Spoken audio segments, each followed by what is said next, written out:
Te Dakota Te Whānau o Auckland Unitarians. Te Dakota Nā Manuheri. No mai, higher mai. Higher mai ki tene whaere karakia a te atua. Te Dakota te tato katoa. Kahari aranga. That's Māori for Happy Easter. Happy Easter, and welcome to this space made sacred over the last 115 years by Auckland Unitarians. You will find fellow travelers here if you seek freedom of thought and a closer connection to each other and the world we live in. If you long for a more loving way of being, if you seek a world that is more just and compassionate, welcome if you enjoy singing, laughing, reflecting, and good company. We especially welcome you if you're a visitor today, just passing through or seeking a spiritual home.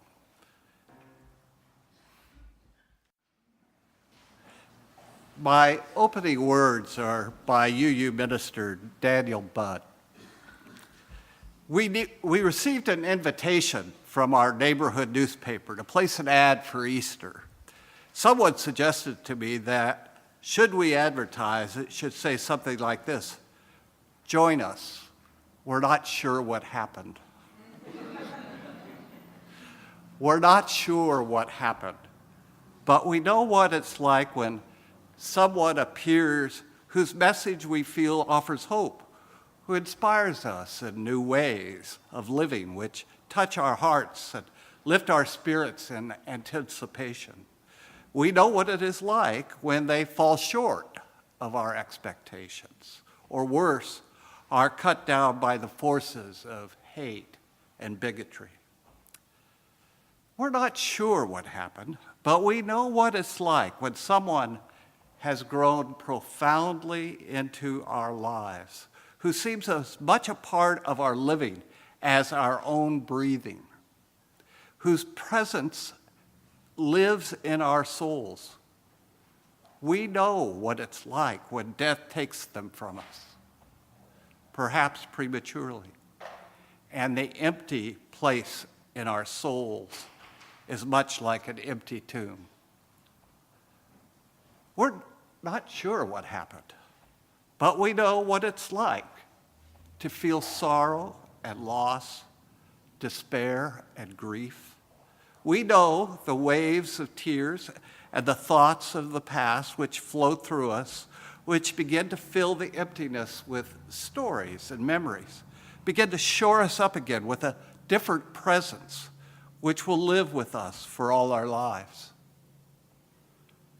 We're not sure what happened, but we know what it's like to realize, to have it dawn upon us, that what we have known and loved lives on now with and within us, a part of who we are.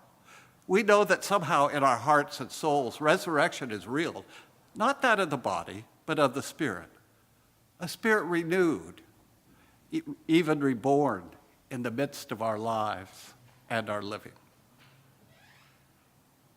We're not sure what happened, but we know that there is a difficult hope, a faith that through the living of whatever sorrow and grief we feel, and will continue to feel on occasion, there is also a growing sense of grace and gratitude, of joy and thankfulness in the mysterious and abiding astonishment of human being.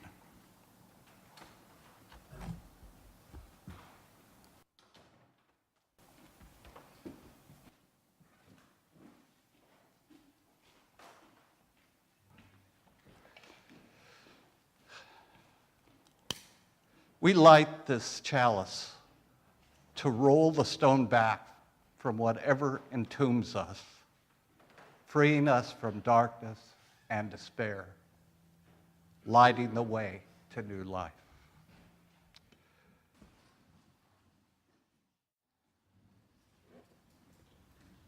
When I was in seminary, every seminarian was assigned to a parish to do field work for 2 years.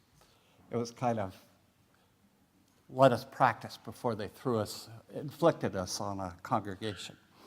My second Easter, I was given the opportunity to preach on Easter Sunday. A few months later, a couple in the congregation came to see me. They brought me a novel the wife had written. In a former life, they'd been Idaho sheep farmers. The book is about the lonely life of a shepherd who cares for his flock. They brought me the book because they told me my Easter sermon had saved their marriage. Mystified, I asked what I could have possibly said that had made such a huge difference in their lives. They told me. I was even more mystified. I couldn't remember saying it. I went back and checked the text of my sermon. Nope, I had never said what they heard. Not even anything similar. Preaching on Easter is a challenge for Unitarian ministers, even for those of us who are progressive Christians. Many of us would prefer to ignore Easter if we had our druthers, but I resist doing so for one reason. My hope is you too will hear something I never said that might make a difference in your lives. I have kept the book for over 35 years to remind me that it is not what I say from the pulpit that matters, but what you hear. So, why am I tempted to ignore Easter? Because in planning a Unitarian Easter, I can't meet all the expectations.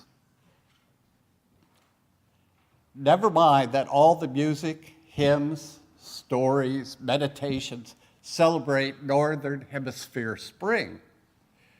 The disconnect to our entering autumn is palpable.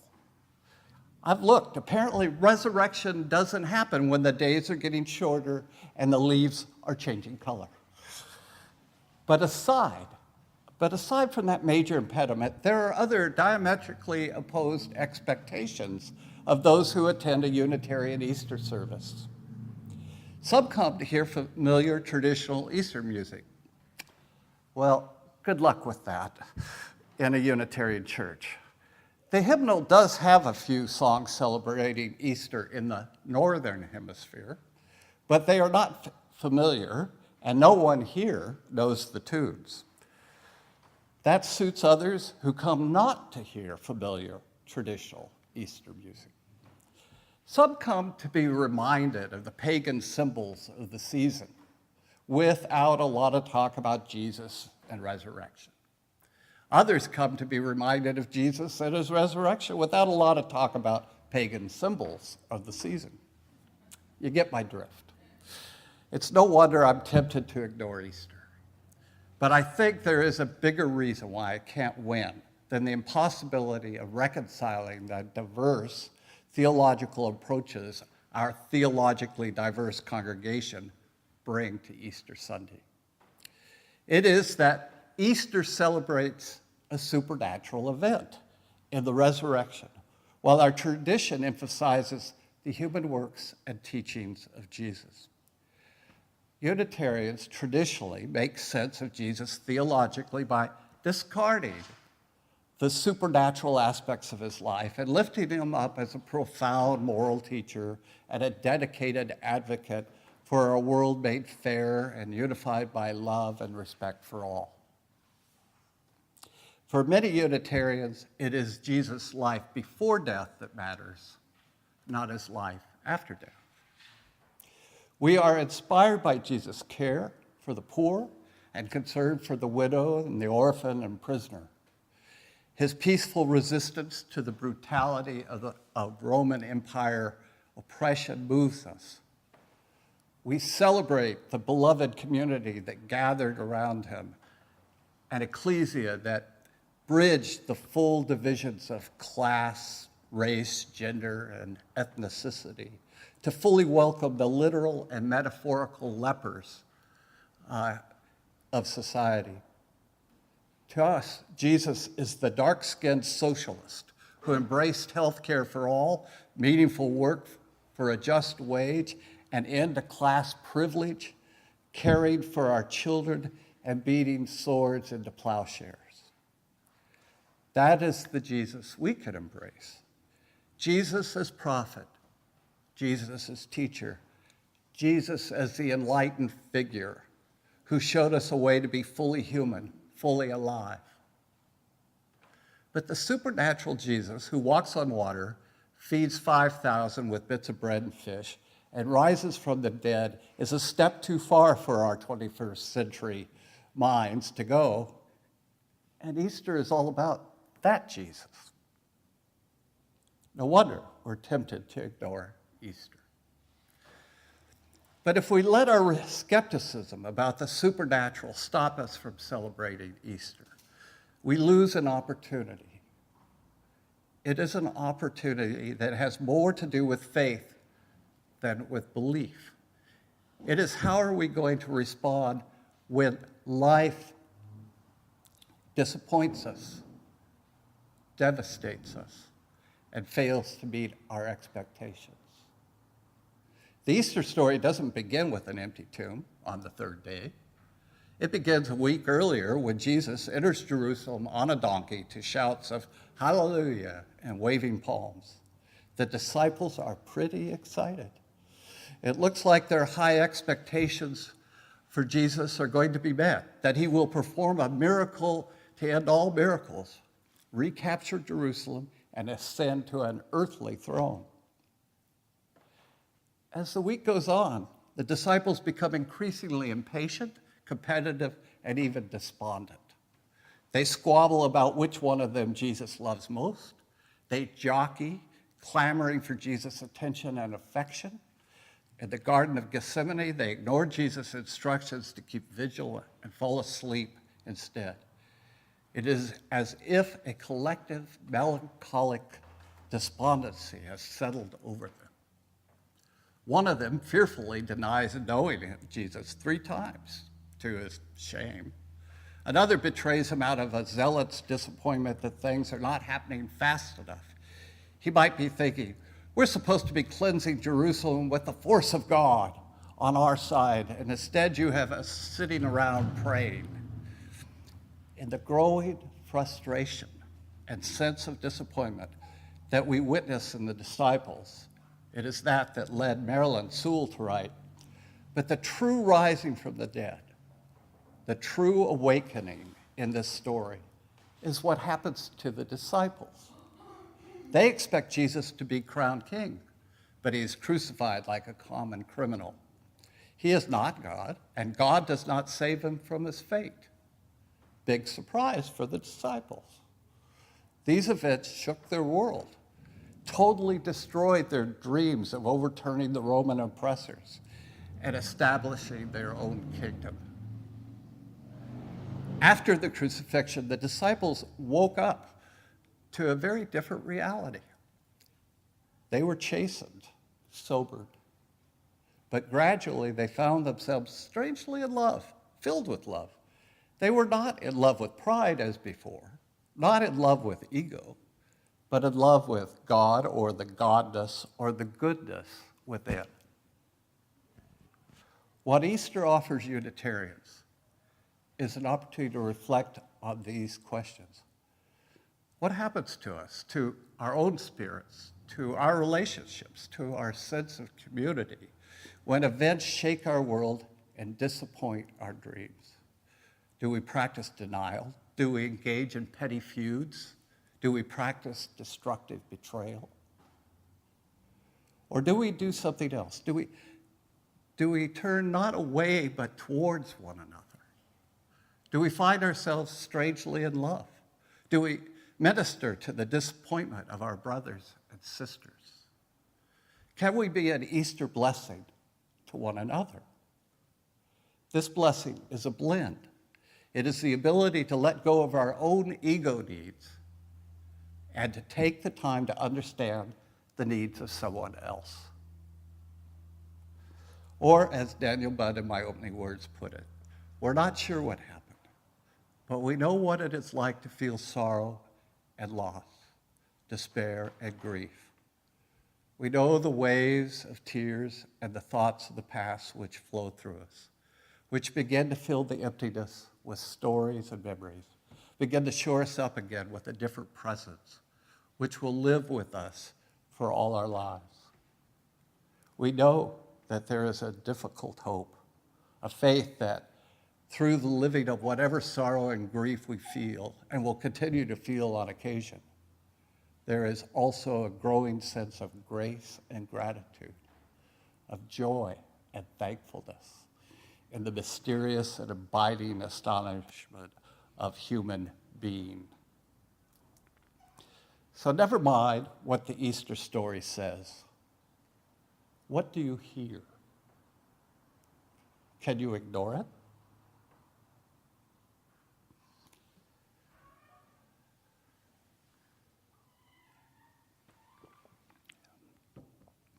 My meditation is a piece that I found on Facebook. So some of you who are on Facebook with me may have already read this, but it's worthy of hearing again. It's what a newspaper account might say of what happened. The gentleman arrested Thursday and tried before Pontius Pilate had a troubled background, born possibly out of wedlock, in a stable. This jobless 30-something of Middle Eastern origin had had previous run-ins with local authorities for disturbing the peace and had become increasingly associated with the members of a fringe religious group. He spent the majority of his time in the company of sex workers and criminals. He had had prior run-ins with local authorities, most notably an incident of vandalism in a community center when he wrecked the tables of several licensed money lenders and bird sellers. He had used violent language, too, claiming that he could destroy a gathering place and rebuild it. At the time of his arrest, he had not held a fixed residence for years. Instead, he led an itinerant lifestyle, staying at the homes of friends and advocating the redistribution of wealth. He had come to the attention of the authorities more than once for his unauthorized distribution of food, disruptive public behavior, and participation in farcical aquatic ceremonies. I left that one. Some say that his brutal punishment at the hands of the state was out of proportion, too, and unrelated to any of these incidents in his record. But after all, he was no angel. I invite you to take a moment of silence to meditate on what Easter might mean to you.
My closing words. For all those who celebrate the resurrection of Jesus, may this day be another affirmation of divine love and promise.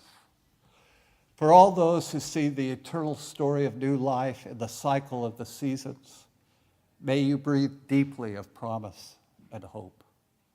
For all who are experiencing despair or hopelessness this Easter, may you find in the darkness or depression a doorway to light and warmth that offers you freedom. For all of us, together we can do what no one isolated person can do. Rolling the heavy stone aside reminds us we are far more powerful than we ever could be on our own. Our offering of strong hands to help our prayers made real. Let us begin again to love.